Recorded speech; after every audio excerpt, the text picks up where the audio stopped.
नमस्कार, मैं हूं आचार्य विजय शर्मा और एक बार फिर से आप सभी का बहुत बहुत स्वागत करता हूं आपके ही अपने चैनल ज्योतिष ज्ञान में। मित्रों, 30 अक्टूबर 2020 की रात्रि शरद पूर्णिमा की रात्रि रहेगी और इस दिन पर महालक्ष्मी को आकर्षित करने के लिए शास्त्रों के अंदर कुछ महा उपाय बताए गए हैं, वही लेकर आज आपके सामने प्रस्तुत हुआ हूं। और यदि 30 अक्टूबर 2020 की रात्रि को इन 5 उपाय में से कोई भी एक भी उपाय यदि आपने कर लिया,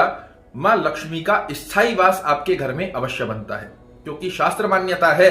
कि शरद पूर्णिमा के दिन जो चंद्रदेव हैं वो 16 आकृतियों से परिपूर्ण होते हैं और मां लक्ष्मी का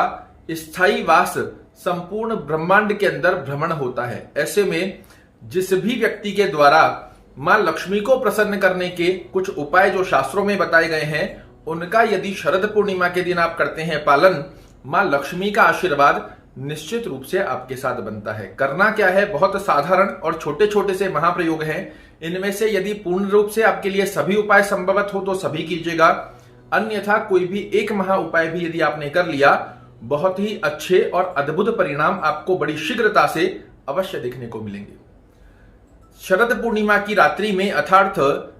30 अक्टूबर 2020 को सायंकालीन समय में स्नान इत्यादि कर सकते हैं तो बहुत बढ़िया,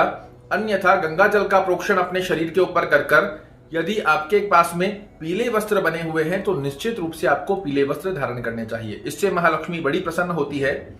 सर्वप्रथम करना क्या है, आपके सभी के घर के अंदर हल्दी होती है, हल्दी को ले लें, थोड़ा सा जल मिलाकर अपने मुख्य द्वार पर एक स्वास्तिक का चिन्ह हल्दी के साथ बनाना है। इसका विशेष रूप से ध्यान रखिएगा। चिन्ह बनाना कहां पर है, तो घर के मुख्य द्वार की ऊपर वाली चौखट पर इसे आप बनाकर रखिएगा। मां लक्ष्मी के स्थायी वास की कामना का ध्यान करते हुए ओम श्रीम बीज मंत्र का जाप करते हुए अपने घर के मुख्य द्वार के ऊपर एक स्वास्तिक बनाइएगा। और एक आपके किचन जहां रसोई घर होता है आपका, उसमें किसी भी स्थान के ऊपर अगर बहुत अच्छा योग है कि आप पूर्व और उत्तर के कोण, ईशान कोण के अंदर एक स्वास्तिक चाहे कागज पर बनाकर रख लें, चाहे अगर आपके घर में, क्योंकि आजकल बहुत सारी ऐसी वॉल्स होती हैं जिनके ऊपर कुछ भी आप लिख नहीं सकते हैं, तो एक कागज के ऊपर ही बना लें, या फिर एक कलश अर्थात जो आपके घर में स्टील का, तांबे का, पीतल का लोटा होता है, उसके ऊपर एक स्वास्तिक हल्दी से बनाकर उसको जल से परिपूरित कर दें और मां लक्ष्मी के स्थायी वास की कामना का ध्यान करें। जिस भी घर के बाहर शरद पूर्णिमा के दिन हल्दी के द्वारा स्वास्तिक बनाया जाता है और अपने किचन घर के अंदर जहां महालक्ष्मी का स्थायी वास होता है, उस स्थान पर जल से भरा पूरित कलश अर्थात लोटा जो भी आपके घर में होता है, उसके ऊपर यदि आप हल्दी से एक स्वास्तिक बनाते हैं तो मां लक्ष्मी का पूर्ण रूप से आशीर्वाद प्राप्त होता है। स्थायी रूप से जो कलश आपने रखा है, इसका क्या करना है, दूसरे दिन अर्थात 31 अक्टूबर को आप घर के सभी सदस्य ये जो लोटे के अंदर जल रखा हुआ है, इसका सभी का थोड़ा थोड़ा सा पान कर लीजिए। अर्थात इस जल को आप सभी लोग थोड़ा थोड़ा सा पी लें और अपने घर में पूर्ण रूप से इसको छिड़किएगा। विशेष रूप से ध्यान रखिएगा, बाथरूम में नहीं छिड़कना है और जहां आप पैसे रखते हैं उस स्थान के ऊपर भी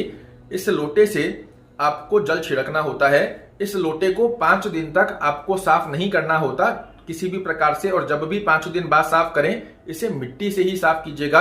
आजकल के समय में जो उपकरण हम लेते हैं, जैसे विम हो गया है, डिटर्जेंट हो गया है, इस प्रकार से इसको साफ नहीं करना है। शुद्ध मिट्टी से इस कलश को आपको साफ करना होता है। आप देखेंगे मां लक्ष्मी का एक सकारात्मक ऊर्जा की स्थिति में आपके घर में प्रवेश होता है। दूसरी स्थिति में अपने मुख्य द्वार का, जो भी आपका मुख्य द्वार है, उस दिन अर्थात 30 अक्टूबर को विशेष रूप से ध्यान रखिएगा, अपने घर के मुख्य द्वार की लाइट बिल्कुल भी बंद मत कीजिएगा।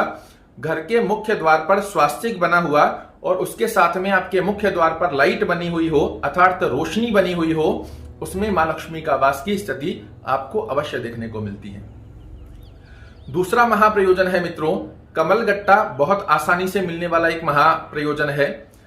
कमलगट्टे में मां लक्ष्मी का स्थायी वास शास्त्रों के अंदर बताया गया है। ऐसे में 30 अक्टूबर की रात्रि में सायंकालीन समय के पश्चात में स्नान इत्यादि जैसा मैंने आपको बताया कर सकते हैं तो बहुत बढ़िया, अन्यथा पीले वस्त्र धारण कर 5 कमलगट्टे लेकर, और अगर आपके पास हल्दी की गांठ भी हो तो 5 हल्दी की गांठ और 5 कमलगट्टे लेकर आकाश के खुले आसमान में, यहां विशेष रूप से ध्यान रखिएगा, कमरे में बैठकर नहीं करना है ये प्रयोग। आप छत पर जा सकते हैं, टेरिस में जा सकते हैं, बालकनी में जा सकते हैं, जहां आपके ऊपर खुले आसमान की स्थिति बने। वहां पर यदि आप ये प्रयोजन करते हैं, अपने सीधे हाथ के अंदर कमलगट्टा और हल्दी रखिए और चंद्रमा की रोशनी के अंदर इसको रखकर ओम श्रीम महालक्ष्मी नमः का जाप करते हुए मां लक्ष्मी के स्थायी वास की कामना का ध्यान करते हुए 108 बार जाप कर लें और ये कमलगट्टा और हल्दी की गांठ छत के ऊपर ही रखकर आ जाइए और ध्यान करें कि मां लक्ष्मी का स्थायी वास इसके अंदर बने, क्योंकि शास्त्र कहता है कि शरद पूर्णिमा के दिन लक्ष्मी भ्रमण करती है और कमलगट्टा और हल्दी ये साक्षात लक्ष्मी का रूप बताया गया है। इसीलिए दिवाली पूजन के अंदर भी इनकी बहुत बड़ी महत्वता होती है। अगर आप मां लक्ष्मी को जो प्रसन्न स्थिति है कमलगट्टा और हल्दी, इसे यदि आप छत पर रखते हैं और जाप कर कर अभिमंत्रित कर लेते हैं तो इसमें मां लक्ष्मी की स्थिति बनती है और फिर दूसरे दिन अर्थात 31 अक्टूबर को ये कमलगट्टा और हल्दी की गांठ स्नान इत्यादि से निवृत्त होकर ऊपर से ले आए एक लाल कपड़े के अंदर बांधकर यदि आप अपनी तिजोरी में रखते हैं, ये बहुत ही अच्छा और सच्चा दोनों ही स्थिति के अंदर बहुत अच्छा प्रमाण बताया गया है हमारे शास्त्रों के अंदर। तीसरी स्थिति में मित्रों एक मोरपंख आपको चाहिए होता है और मोरपंख की विशेषता शरद पूर्णिमा के दिन इसलिए बताई है, मैंने आपको लास्ट वीडियो में भी बताया था। भगवान श्री कृष्ण ने प्रथम बार जो रासलीला करी थी वो की थी शरद पूर्णिमा की रात्रि के दिन। ऐसे में मोरपंख भगवान श्री कृष्ण का साक्षात स्वरूप बताया गया है। सबसे अति प्रिय भगवान श्री कृष्ण को मोर होता है और मोर का जो पंख होता है ये भगवान श्री कृष्ण को अति प्रिय है। इसी स्थिति में यदि आप अपने घर के ईशान कोण के अंदर अर्थात पूरब उत्तर के कोने में इस मोर पंख को शरद पूर्णिमा की रात्रि के दिन रखते हैं, रखना 31 तारीख को है, इसे आप अपनी छत के ऊपर रखकर आ सकते हैं और अपने घर के पूजा स्थान में यदि आप इस मोर पंख को लाकर रखते हैं, आप देखेंगे घर में किसी भी प्रकार की नकारात्मक स्थितियां बनी हुई है वो सकारात्मकता में परिवर्तित होती है। घर में किसी भी प्रकार के लड़ाई झगड़े हो रहे हैं, ग्रह क्लेश देखने को मिल रहा है, घर में स्वास्थ्य से संबंधित परेशानियां देखने को मिल रही है, ये रक्षा कवच की तरह मोरपंख आपके घर में एक रक्षा कवच बनकर आपके घर के समस्त प्रकार के सदस्यों को बड़ा ही स्वस्थ रखता है, पुष्ट रखता है और मन में एक सकारात्मक स्थिति बनाकर देता है।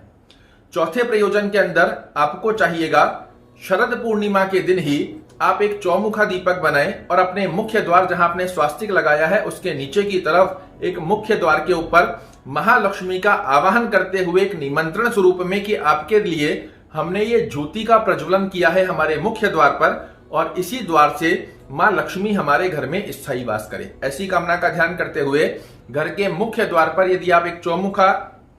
अर्थात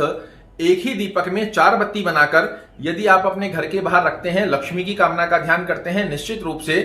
शास्त्रों में बताया गया है कि मां लक्ष्मी उस घर में स्थायी वास करती है। और अंतिम स्वरूप में बहुत साधारण स्वरूप है, आप सभी लोगों को पता है, खीर के अंदर खीर बनाते हैं, चावल की खीर बनती है, उसमें थोड़ा सा केसर मिलाकर आप खीर बना लें और उसे छत के ऊपर रखकर आते हैं। पूर्ण रात्रि काल यदि वो आपकी छत पर ही रहती है, प्रातः स्नान इत्यादि से निवृत्त होकर घर के सभी सदस्य यदि उस खीर का पान करते हैं अर्थात भोजन स्वरूप में लेते हैं तो समस्त प्रकार की नकारात्मक स्थितियों से आपके घर के सदस्यों को आयु योग में वृद्धि प्राप्त होती है, स्वास्थ्य योग में पुष्टि प्राप्त होती है और समस्त प्रकार की नकारात्मक स्थितियां आपके शरीर से समाप्त हो जाती है और आयु योग की दीर्घायु स्थिति हमारे शास्त्रों में बताई गई है कि शरद पूर्णिमा के अंदर जो चंद्रमा की आकृति है ये 16 आकृतियों से परिपूर्ण होते हैं और जो ओस की बूंदें गिरती है ये अमृत वर्षा का स्वरूप है। ये आकर्षित करने वाले महालक्ष्मी को 5 प्रयोजन आप इस बार अवश्य कर देखिएगा। निश्चित रूप से मां लक्ष्मी का पूर्ण रूप से आपको आशीर्वाद प्राप्त होगा, क्योंकि अब कुछ ही दिनों के पश्चात दीपावली का महापर्व आ रहा है और ये जो प्रयोजन मैं आपको बता रहा हूं ये महालक्ष्मी को आकर्षित करने वाले प्रयोजन है, जो एक तरीके से महालक्ष्मी को निमंत्रण स्वरूप होता है कि इस दिवाली आप हमारे घर में प्रवेश कीजिए। आशा करता हूं मेरे द्वारा दी गई ये जानकारी आपको पसंद आएगी। अगर पसंद आए तो वीडियो को लाइक कीजिएगा, शेयर कीजिएगा, चैनल को सब्सक्राइब कीजिएगा। कल ऐसी ही एक और रोचक जानकारी के साथ आपके सामने प्रस्तुत होऊंगा। तब तक के लिए नमस्कार।